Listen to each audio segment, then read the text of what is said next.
Hello friends, Pihu comics world में आप सभी का स्वागत है। कॉमिक्स की दुनिया से जुड़ने और बचपन की सुनहरी यादों में खो जाने के लिए चैनल को सब्सक्राइब करें। धन्यवाद दोस्तों। नमस्कार दोस्तों, व्यू कॉमिक्स वर्ल्ड में आप सभी का स्वागत है। राज कॉमिक्स में पढ़ते हैं परमाणु सीरीज का अगला भाग, जिसका नाम है ऑल पिन। लेखक हैं जिसके तरुण कुमार वाही जी। दिल्ली, परमाणु का शहर। अपराधियों, गुंडों व बदमाशों की एक छींक से भी जहां चौक पड़ता है इंस्पेक्टर विनय, वहां से सिर्फ 50 मील दूर एक छोटा सा शहर परमाणु। इंस्पेक्टर विनय ही परमाणु है। जातिवादी की अग्नि से झुलसा हुआ अति संवेदनशील शहर, जहां किसी भी पल कुछ भी घटित हो सकता है। तूफान की तरह कोई आकर किसी से टकरा सकता है। पलक झपकते ही सड़क पर सनसनी मच सकती है। भागो, खून खून। हत्यारे के पीछे भागती उन्मादी भीड़ को सिवाय धूल व धुएं के कुछ हासिल नहीं होता है। हत्यारा उस कार में भाग रहा है। नंबर नोट करो। नंबर है ही कहाँ। कुछ ऐसा गिल सकता है। ये क्या है? शायद भागते हुए हत्यारे का गिरा है स्वास्थ्य का निशान। यह हिंदू था। इस निर्दोष को अकारण ही मारा हिंदू ने। घी में आग डालने का काम किया छद्म रूपी ये गुंडे ही कर रहे थे। हम बदला लेंगे, खून का बदला लेंगे। यह था उस क्षेत्र का दृश्य जहां मुस्लिम आबादी अधिक थी और जहां थी हिंदू आबादी अधिक। पकड़ो, वह भागा हत्यारा। वहां भी कुछ ऐसा मिल सकता है। अल्लाह का चिन्ह। यह काम कौन कर सकता है बताने की जरूरत नहीं है। खून का बदला खून। लूट लो दुकानों को, आग लगा दो। देखते ही देखते शहर का रूप विभक्त होने लगा था। पुलिस हस्तक्षेप के पश्चात जब तक कर्फ्यू का ऐलान हो तब तक दर्जनों दुकानें व घरों का कीमती सामान लूटा जा चुका था। सुलग उठा था सारा शहर। लेकिन वास्तव में ये सब दो जातियों का आक्रोश नहीं है। ये सब होता है केवल दो भाइयों के संकेत पर। दो जुड़वा भाइयों, गैंडा और टेंडा के संकेत पर। शहर में दंगा भड़काने के बाद लूट की इतनी दौलत मिली है टेंडा भाई। तुम्हारी कामयाबी और ये दौलत का पहाड़ देखकर खुशी से पागल हो जाएंगे हम। दोनों भाई टेंडा और गेंडा, दुस्साहसी, क्रूर, घातक, अव्वल दर्जे के कातिल और ऑल पेन के खिलाड़ी। तीक्ष्ण विषभूषी आलपिने हैं जिनके हथियार। दोनों के सिरों पर पूरा स्टॉक रहता है इन जहरीले ऑल पिनों का। इन ऑल पिनों के आगे तोपची भी थर्राते हैं। ऑल पिने जो उन्हें कोई नुकसान नहीं पहुंचाती, लेकिन जिसके शरीर में पेवस्त हो जाए वह तत्काल मृत्यु को प्राप्त हो जाए। गहरी सांस भरते हुए पुलिस कमिश्नर डीपी भंडारी ने आगे बताया, आज तक ये दोनों कभी पकड़े नहीं जा सके इंस्पेक्टर विनय। मैं इस मिशन पर तुम्हें भेजना चाहता हूँ, बिल्कुल गुप्त रूप से। वहां के सेनाध्यक्ष इंस्पेक्टर कामली को मैं तुम्हारे बारे में एक पत्र लिख चुका हूँ। वहां वह आपकी मदद करेंगे। I am ready. Okay sir. Inspector Vinay ने एक रेल द्वारा परमाणु रवाना हो गए। कमिश्नर साहब के आदेशानुसार होटल सिक्सर के रूम नंबर 10 में मेरे ठहरने का इंतजाम है। एक टैक्सी द्वारा होटल सिक्सर पहुंचने में विनय को कोई दिक्कत नहीं हुई। इंस्पेक्टर विनय को रूम नंबर 10 में ले जाओ। इंस्पेक्टर विनय का सामान रूम नंबर 10 में पहुंचा दिया गया।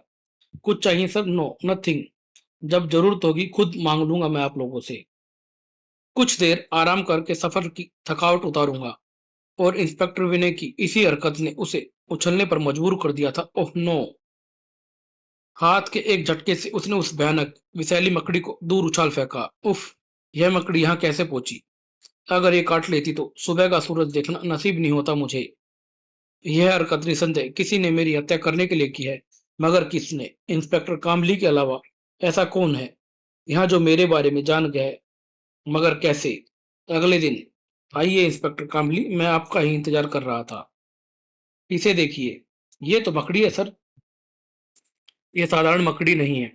अगर ये किसी को काट ले तो उसे तड़पने का मौका नहीं देती है। ये मकड़ी मेरे बेड पर इस कंबल के नीचे छिपा दी गई थी। अब शायद मुझे कोई और कहने की जरूरत नहीं है मिस्टर कामली। मेरे यहाँ आने की सूचना केवल तुम्हें प्राप्त थी, लेकिन सर। कामली के कुछ कहने से पूर्व ही आईने में देखकर उछल पड़ा इंस्पेक्टर विनय। अगर हाथ में थमा रिवॉल्वर आईने में ना देखा होता उसने। अगली गोली इंस्पेक्टर कामली का सीना भेद गई थी। आह! ब्लाक की इसी तेजी के साथ विनय के रिवॉल्वर से निकली थी बुलेट। एक चीख गूंजी। विनय ने अब पीछे भागना बेकार समझा। देर सवेर तुम्हें ढूंढ ही लूंगा मैं। तुरंत ही कामली की ओर पलटा विनय। कामली, यकीनन तुम जानते हो वह कौन था। बताओ कामली, बताओ। ओह ओह, आई गॉड! इसी के साथ लाश में बदल गया कामली। ओह, डायरी! विनय की आंखों के में नजर आने लगी थी एक विशेष चमक। शराब खाने का बारमैन उस समय चौंक पड़ा। जब टेंडा कहाँ है? कौन हो तुम? मुझे अपने सवाल का जवाब चाहिए, बदले में सवाल नहीं चाहिए। इंस्पेक्टर विनय ने उस पर प्रहार किया। इस हुड़दंगड़ के साथ ही शराब खाना ग्राहकों की भीड़ से खाली हो गया। रह गए केवल जंगी। खत्म कर दो इस हरामजादे को। और अब समय था उस और कोट वाले के लिए अपने असली रूप में आने का। ये और कोट जंग में बाधा उत्पन्न करेगा। और अब समय था जंगियों के लिए जंग का। टेंडा तक पहुंचने की पहल तुम्ही से करता हूं।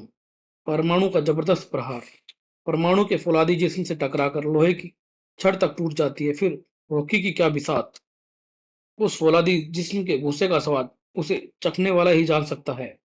परमाणु अपराधियों के लिए शैतान का रूप गाज बनकर गिरता है। वो कानून के भक्षकों पर डंडे के आगे भूत भी नाचते हैं बच्चे। ओह आह! शराब खाने को कबाड़ कर बनाने के बाद अब परमाणु को अपने प्रश्नों के उत्तर की चाह थी। इस शराब खाने का मालिक टेंडा कहाँ है? बताओ मुझे। उसके हाथ पर निगाहें पड़ती पुनः चौंक पड़ा परमाणु। होटल के कमरे में इसी ने गोली चलाई थी। उसे पहचान कर परमाणु का लहजा सख्त हो गया। बताओ, वरना दोनों हाथ तोड़ दूंगा मैं तुम्हारे। तभी हवा में कुछ सनसन आया। केवल परमाणु के लिए वह अति सूक्ष्म आवाज सुनना मुमकिन था। ओलपिन का खिलाड़ी। परमाणु ने गुंडे का इस्तेमाल ढाल के रूप में किया। इसी पल शराब खाने की दीवार पर वह हिस्सा धड़धड़ा कर गिरा। ओह टेंडा! मैं तो तुझे देखते ही पहचान गया था परमाणु। अच्छा हुआ तूने भी मुझे पहचान लिया है। अपनी मौत को इसकी आलपी ने विष बूझी है। मुझे इससे बचना ही होगा। ओलपिन के छू जाने का अर्थ होगा मौत। परमाणु ने ढाल का प्रबंध कर लिया था। यह टेबल टॉप इन ओलपिनों से मेरी रक्षा करेगा। टेंडा का हमला भेद मारक था। ढाल सही समय पर मिली है मुझे। भेद आक्रामक हो चला था टेंडा। कब तक बचेगा तू परमाणु? अरे, पिन की जगह हथौड़ा चला दिया है इसने तो। परमाणु ने भी दिया एक कस के। ले गंजे, इस टुकड़े को भी तू रख अपने पास। ओह! टेंडा गैंडे की तरह पुकार कर परमाणु की ओर बढ़ा। अब तुझे छेद दूंगा मैं परमाणु। बढ़ते हुए सांड को रोक लिया परमाणु ने। तुम दोनों भाई मिलकर जो खेल यहाँ खेल रहे हो ना टेंडा, उस खेल को अब जल्दी खत्म करूंगा मैं। और इस खेल के अंत की शुरुआत होगी तेरी मौत के साथ। परमाणु ने दो ओलपीने उसके पेट में घुसाई। घायल टेंडा पागल हो उठा। भाई के हाथों नहीं बचेगा तू। आह! अगला बार करने की जरूरत नहीं पड़ी परमाणु को। ओह! भाई यानी गेंडा, देखूंगा अब उसे भी मैं। कामली की डायरी के मुताबिक टेंडा इसी बार से ग्रुप को कंट्रोल करता था। ग्रुप के किसी मेंबर को गेंडा से मिलने की इजाजत नहीं थी। केवल टेंडे की पहुंच थी गेंडे तक। और अब मुझे पहुंचना है गेंडे तक, जबकि गेंडे तक पहुंचने के सारे रास्ते बंद है। इसी पल परमाणु चौक पड़ा। परमाणु शहर की मेन मार्केट में गड़बड़ के आसार हैं। प्रोफेसर का मैसेज है ये तो। प्रोफेसर की आवाज गूंज रही थी परमाणु के कानों में। इधर मुख्य बाजार में पैदल चलता व्यक्ति टकरा चुका था उस साइकिल सवार से। अरे ओ, दिखाई नहीं देता? पैदल चलते व्यक्ति के इरादे स्पष्ट थे। आंखों के बटन देखकर नहीं चलता अंधा। आंखें घर छोड़ के आया है क्या? योजनाबद्ध तरीके से काम हो रहा था। मारो इस साले को। खुद पर वार करने की चाल उनके इरादे स्पष्ट कह रही थी। भीड़ से छुपाकर गुंडे ने खुद ही अपनी कलाई चीर ली और चाकू भी घुसो लिया। मैंने कुछ नहीं किया है। खून खून! चाकू चला दिया गया किसी ने। पलक झपकते ही लग गई भीड़। और नहीं नहीं, मैंने कुछ नहीं किया है, ये साजिश है। उन्मादी भीड़ निकल पड़ी सड़कों पर। लूट लो दुकानों को, मार डालो इन्हें। अफवाहें जंगल की आग से भी तेज फैलती है। मार डाला। वहां हमारे कई मुसलमान भाइयों को मार डाला है। और जिन्हें फैलाते हैं देशद्रोही। मुट्ठी भर गुंडों ने उत्तेजना फैला दी थी। खून का बदला खून। हम लेंगे बदला। इंसानियत का चोला उतार फेंक चुके थे। गुंडों की चाल सफल हुई। हमेशा की तरह आगे बढ़ो। और इससे पहले कि मार काट मच जाती, लूट शुरू हो जाती, पानी की तरह बह जाता खून, झुलस उठता शहर, आ पहुंचा था परमाणु हुआ। ठहरो, अरे ये तो परमाणु है, परमाणु। परमाणु यहाँ पर? हाँ, मैं परमाणु, लेकिन मैं आप लोगों को रोकने नहीं आया हूँ। एक दूसरे का जितना चाहो खून बहा लेना, लाशों के पहाड़ लगा लेना। मैं उस तक नहीं करूंगा, लेकिन उससे पहले मैं आप लोगों को कुछ दिखाना चाहता हूँ। देखिए। अरे अरे, ये क्या है? इनकी चाल को समझने की कोशिश कीजिए। ये साजिश है। दंगों की आड़ में सरेआम लूटपाट करने की योजना है ये इन लोगों की। इनके मकड़जाल से निकलिए। आप लोग अपना खून बहाएंगे, कुछ हासिल नहीं होगा। हासिल होगा इन्हें, इन लुटेरों को। इनका कोई मजहब नहीं है। ये सिर्फ दौलत के पुजारी हैं। टेंडा और गेंडा इनके मुखिया है, जिनमें से टेंडा को मैं खत्म कर आया हूँ। डिशुम। उन्माद नफरत में बदल चुका था, लेकिन अब ये नफरत उन देशद्रोहियों के खिलाफ थी। मारो मारो इन बहरूपियों को जो इंसान को इंसान से लड़वाना चाहते हैं, भाई के हाथों भाई का खून बहाना चाहते हैं। मैं आपको विश्वास दिलाता हूँ, उस दरिंदे गैंडे को बख्शूंगा नहीं मैं। लेकिन आपको ये भी वादा करना होगा, गुंडा तत्वों के बहकावे में आकर हैवान नहीं बन जाएंगे। आप लोग इंसानियत का रिश्ता कभी नहीं भूलेंगे। हम वादा करते हैं परमाणु, हम वादा करते हैं तुमसे।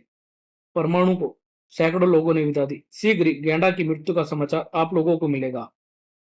हमारे मार्गदर्शन के लिए शुक्रिया परमाणु। अगले दिन तक समाचार शहर के बच्चे बच्चे की जुबान चढ़ चुका था।